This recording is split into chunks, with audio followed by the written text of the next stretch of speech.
Mpox தொற்றால் உலகம் முழுவதும் 15,000 பேர் பாதிக்கப்பட்டுள்ள நிலையில் இந்த தொற்றால் இந்தியாவிலும் ஒருவர் பாதிக்கப்பட்டிருக்கிறார். இந்த தொற்று எவ்வாறு பரவுகிறது என்ற விவரங்களை வழங்குகிறார் நமது செய்தியாளர் பாலவெற்றிவேல். கொரோனாவிற்கு பிறகு உலக சுகாதார நிறுவனத்தால் அச்சுறுத்தல் மிகுந்த தொற்றாக எம்பாக்ஸ் அறிவிக்கப்பட்டுள்ள நிலையில் அது இந்தியாவிற்குள்ளும் புகுந்திருக்கிறது. எம்பாக்ஸ் தொற்றோடு ஒருவர் கண்டறியப்பட்டிருக்கிறார். எம்பாக்ஸ் அச்சுறுத்தல் மிகுந்த நோயாக இருக்கும் நிலையில் அதனுடைய அறிகுறிகள் என்ன, அதை தடுப்பதற்காக என்னென்ன வழிகளை மேற்கொள்ளலாம்னு பார்க்கலாம். முதல்ல எம்பாக்ஸ் தொற்றினுடைய அறிகுறி: காய்ச்சல், தலைவலி, தொண்டை வலி, தடிப்புகள், தசைவலி, குளிர்ச்சி, முதுகுவலி, உடல் சோர்வு, இது எல்லாமே ஏற்படும். எம்பாக்ஸ் நோய் ஏற்பட்டவுடன் எவ்வளவு நாட்களில் அந்த வைரஸ் கிருமி உள்ளே வந்தால் பாதிப்பு ஏற்படும் அப்படிங்கிறத பார்க்கலாம். ஒரு வாரம் கழித்து தான் அதனுடைய அறிகுறிகள்லாம் தெரிய வரும். இப்போ பார்த்த எல்லாமே ஒரு வாரம் கழித்து தான் தெரிய வரும்.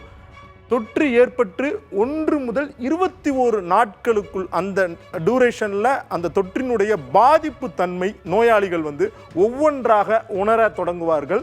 மேலும் இந்த 2 முதல் 4 வாரத்திற்கு இந்த மொத்த பாதிப்பும் தொடர்ச்சியாக ஒவ்வொன்றா எல்லா அறிகுறியும் அடுத்தடுத்து ஏற்படும். நோயாளி பெரிய அளவுக்கு பாதிப்பு ஏற்படும். அவருடைய உடல் எதிர்ப்பு தன்மை குறையும். பரவும் விதம் எப்படி பரவுது? மனிதர்களிடம் இருந்து மனிதர்களுக்கு பரவுது. ஒரு மனுஷன்ட்ட இருந்து இன்னொரு மனுஷனுக்கு பரவுது. கொரோனா மாதிரியா அப்படின்னா சொல்கிறேன். அடுத்து தொடுதல் மூலமாக பரவுது. ஒருத்தரையும் இன்னொருத்தரையும் டச் பண்ணுறது மூலமாக பரவுது. கொரோனா மூலமாக பரவுது அப்படின்னு சொல்ல முடியாது. கொரோனா காற்றில் பரவும். ஆனால் இது தோல் உரசுதல் மூலமாகத்தான் முக்கியமாக பரவுது. அடுத்ததாக முத்தமிடுதல், பாலின சேர்க்கை மூலமாக அதிகமாக பரவக்கூடியதாக இருக்கிறது. சுவாச துளிகள் மூலமாக, எச்சில் மூலமாகவோ சிறுநீர் மூலமாகவோ பரவக்கூடிய வாய்ப்பு இருக்கிறது. இந்த எம்பாக்ஸில் 2 வகை இருக்கிறது. ஒன்று கிளாட் 1, கிளாட் 2, 2 வகை இருக்குது. எப்படி கொரோனாவில் ஆல்ஃபா, பீட்டா, காமா, ஒமேக்ரா அப்படின்னு என்னென்னமோ வேரியன்ஸ்லாம் வந்துட்டு இருந்ததோ அதே மாதிரி எம்பாக்ஸ்லையும் இருக்கக்கூடிய அந்த 2 வகையை பற்றி பார்க்க போகிறோம். கிளாட் 1 காங்கோவில் தான் முதல்ல இது கண்டறியப்பட்டது. அடுத்து இந்த கிளாட் 1க்கும் கிளாட் 2க்கும் இருக்கக்கூடிய வேறுபாடுகள் என்னென்னு பார்க்கலாம். குறிப்பாக இந்த கிளாட் 1ஐ பொறுத்தவரை இது வந்தால் நமக்கு ஏற்படும் அந்த பாதிப்புகள் குறித்து என்னென்ன அறிகுறிகள் இருக்கிறது? மூளை அலர்ஜி, நிமோனியா, சுவாச கோளாறு ஏற்படுகிறது, பாக்டீரியா தொற்று, இதான் ரொம்ப முக்கியம். நிறைய தொற்று அதிகமாக ஏற்படும்.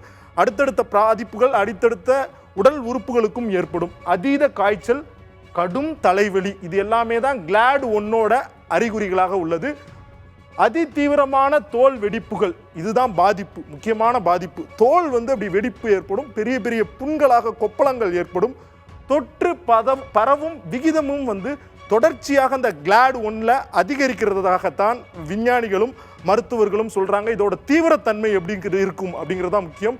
கிளாட் 1ல் இறப்பு விகிதம் மிகவும் அதிகம். உடம்புல வெடிப்புகள் இருக்கும். 1% முதல் 10% வரை உடல் முழுவதும் வெடிப்புகள் ஏற்படும். அதிக பாதிப்புகள் இருக்கும். கிளாட் 1 பார்த்தோம். இப்போ கிளாட் 2, கிளாட் 1 காங்கோவில் இருந்தது பரவுது.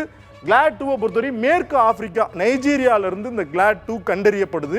இந்த கிளாட் 2ஓட அறிகுறிகள், தீவிரத்தன்மை இதுக்கு குறைவாக இருக்கும். கிளாட் 1 ஒப்பிடும்போது குறைவான தோல் புண்கள், குறைவான அறிகுறிகள், எல்லாமே கிளாட் 1ஐ ஒப்பிடும்போது இதனுடைய தீவிரத்தன்மை குறைவாக இருக்கிறது அப்படிங்கிறது தான் மருத்துவர்கள் சொல்கிறாங்க. இறப்பு விகிதமும் கூட பாருங்கள், 1% குறைவாக இருக்கும். அங்கே பார்க்கும்போது இறப்பு விகிதம் அதிகமாக இருந்தது.